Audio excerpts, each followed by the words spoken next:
My sister always said I wasn't made for the sky. You're a dreamer, not a doer, she used to tease whenever I mentioned my fascination with flying. Ironically, she was a pilot now, the golden one, the pride of our family, and I was just a passenger on her evening flight from Lisbon to Oslo. Try not to faint if we hit turbulence, she joked as we boarded. I smiled, pretending not to care, but the truth was, every part of me still ached to belong up there, in the silence above the clouds. I sat in row 17A, watching her through the open cockpit door as she ran through checklists with her co-pilot. She looked so sure, so controlled, that it hurt a little. Our relationship had always been like this, her above, me behind. When we took off, the city lights fell away, and the hum of the engines filled the space where our words never fit. I ordered coffee, trying to ignore the tightness in my chest. The air was thinner than I remembered. Half an hour into flight, I noticed something, a faint smell, sharp and metallic, like overheated wires. The flight attendants were smiling, moving quickly, but I saw the flicker of concern in one's eyes when she passed my row. I leaned closer and caught sight of a thin ribbon of smoke near the aft galley. No alarm yet, no panic, just that quiet warning that crawls under the skin. My pulse quickened. Training I'd abandoned years ago started to whisper back to me. Emergency procedures, the ones I'd memorized before dropping out of aviation school. I stood up and caught the attendant's arm. "You've got a short somewhere in the coffee unit," I said quietly. She hesitated, half smiling. "Sir, please take your seat." I shook my head. "No, that smell is insulation burning. Shut down the circuit now." Something in my voice made her freeze. She called the purser, who crouched by the panel, sniffed, and swore under her breath. The chime rang from the cockpit. My sister's voice came through the intercom, calm but strained. "Cabin crew, please stand by." I could almost hear her heartbeat in her tone. As the smell thickened, the purser picked up the phone, speaking fast into the handset. Then she looked straight at me. "You said you trained in aviation, right?" I nodded. "Then stay with me," she said. "We may need your hands." The cabin lights dimmed to amber, that strange half-light airlines use when they don't want to alarm passengers but can't hide the truth.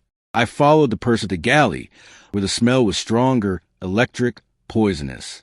Behind a panel near the water heater, a faint glow pulsed, small but alive. "We need to kill power to this section," I said. "Breakers probably behind this wall."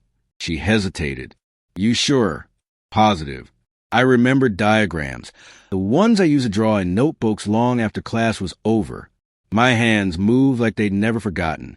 A flight attendant fetched a flashlight, its beam trembling over the circuit box. I opened it carefully. Heat breathed out, the metal almost too hot to touch. I found the switch labeled AFD Galley 2, flipped it down, and the hum died instantly. The glow faded. For a second, the air seemed to sigh with relief. "Good," the purser whispered.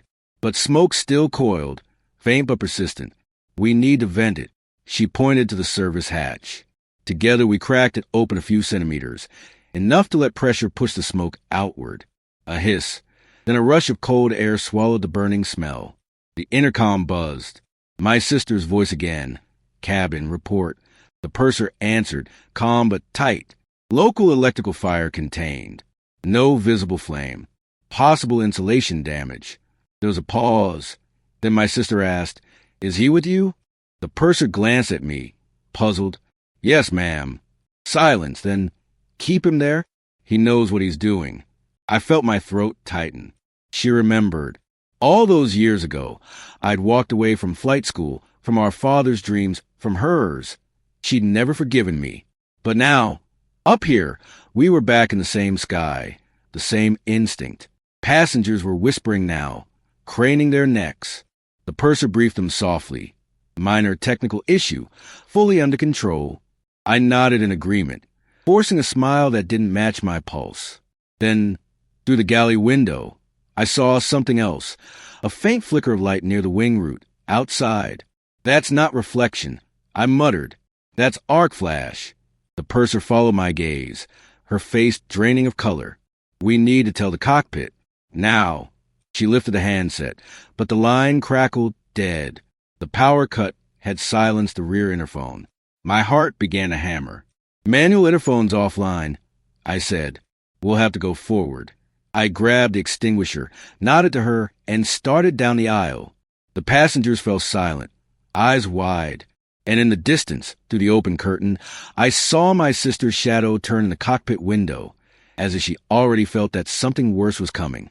Halfway up the aisle, the aircraft lurched, a quick, mean twitch that made overhead bins chatter. People grabbed for armrests. A baby burst into startled cries. I steadied myself on 14C, murmuring, "You're okay," and kept moving. At row 9, the forward interphone panel winked to life, then died, a firefly in a jar. The purser caught up beside me, breath tight. "If the ark's near the wing root," she said, "we don't have time to guess." I nodded. "We won't." We reached the forward galley just as a cockpit door cracked open on a security chain. My sister's eyes appeared in the gap, focused, flinty. "Report," she said, pilot briefing tone. "No room for sibling residue. Local electrical at aft galley, power isolated. Residual smoke vented." I replied, handing the extinguisher off. "But there's intermittent arcing visible near the left wing root. Possible chafe wiring or moisture ingress. Your rear interphone's dead from the cut." She absorbed it at once, already turned toward the panel. "We're getting ECM advisories and a left bus irregularity," she said to her first officer. "Set for diversion." Then to me, "You stay with cabin. Look for hot spots. Check lav smoke heads. And keep my passengers breathing in sentences, not in headlines." I almost smiled. There she was, my sister as I remembered her in the garage with balsa gliders. Decisive, exact, unafraid. We snapped the door shut. The purser and I split the cabin like a chessboard. She took left, I took right. I palmed each overhead, feeling for warmth. At row 11, I paused. A faint warmth above 11D, subtle as a fever. I flagged it with a service cloth, then crouched to eye level with a man whose knee jiggled like a metronome. "We're diverting to safety," I said softly. "It's under control. Can you help by modeling calm for your row?" He blinked, surprised to be recruited, then nodded, shoulders easing. Small jobs save big ones. Training had taught me that, and life had confirmed it. The cabin light shifted to bright, brace briefing mode. The purser's voice flowed, practice and human. "We'll be landing shortly. Please follow crew instructions." The hush that followed wasn't panic. It was a room choosing to listen. The runway lights of an unexpected airport tilted into view, wet black ribbon, jeweled edges. The descent felt steep but tender, flaps stepping out like careful hands. I took the forward jump seat opposite the galley, harness biting across my chest, and met my sister's gaze through the small viewport. She raised 2 fingers, 2 minutes, then flattened her palm, steady. I mirrored her. The mains kissed asphalt. The reversers thundered.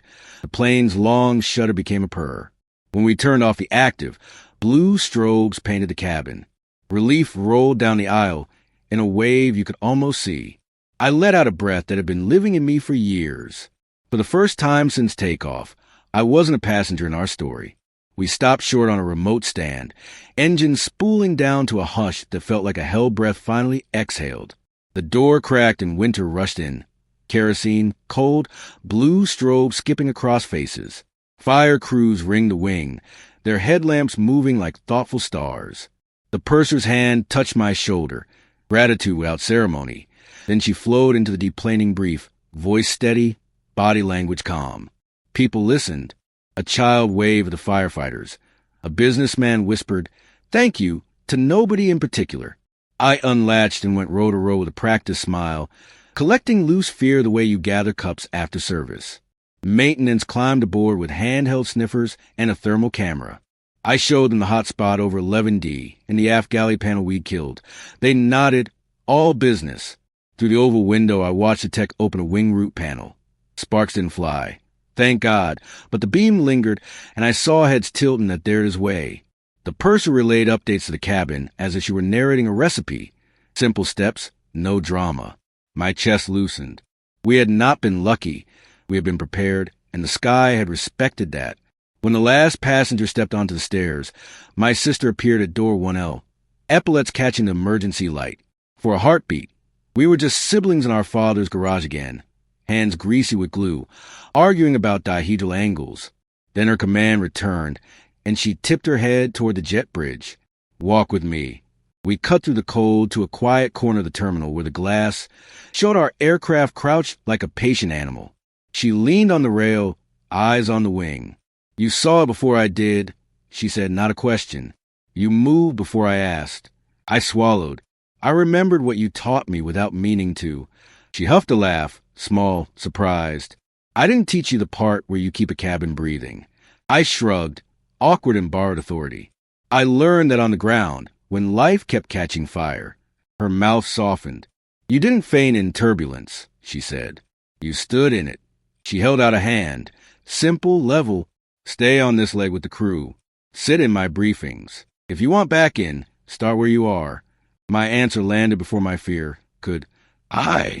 2 hours later, with the fault isolated and a replacement aircraft assigned, we reset. Fresh blankets. New pot of coffee. Power check twice. The cabin filled again. New faces, same sky. And I sat jump seat for first time permission, harness snug, checklist in my lap like a promise. My sister ran the briefing, crisp as frost, then flicked her gaze to me. Anything to add? A month ago, I would have chased applause. Now I said only, if you feel uneasy, breathe with us. We trained for that. A few passengers nodded. The plane felt like a choir that knew its part. Climb out with silk. At 10,000, I did what I'd watched others do for years. I walked the cabin not to fix anything, but to be the proof that someone would have needed. 11D gave me a sheepish thumbs up. The child who'd waved at firefighters slept with a paper crown crooked over one eye. In the galley, the purser leaned in. You're good at this. I shook my head. I'm committed to this. She smiled. That's better. The interphone chimed. The cockpit asked for a cabin status. I answered, voice steady, realizing I'd stopped borrowing that steadiness from anyone else. Over Denmark, a sunset unspooled, melted copper on a dark sea. I slipped into the jump seat opposite the forward galley and watched the horizon sharpen. My sister cracked the cockpit door on its chain, the tiniest allowance, and tilted her head toward the view. We didn't talk about the near thing, because we didn't need to. We talked about small stuff, Dad's old toolbox, the Balsa gliders, whether espresso is a personality flaw. Somewhere in that plain talk lived the truth. I had not become her. I had become me, at altitude, in service, under control. We touched down in Oslo, to polite applause. It didn't inflate me. It settled me.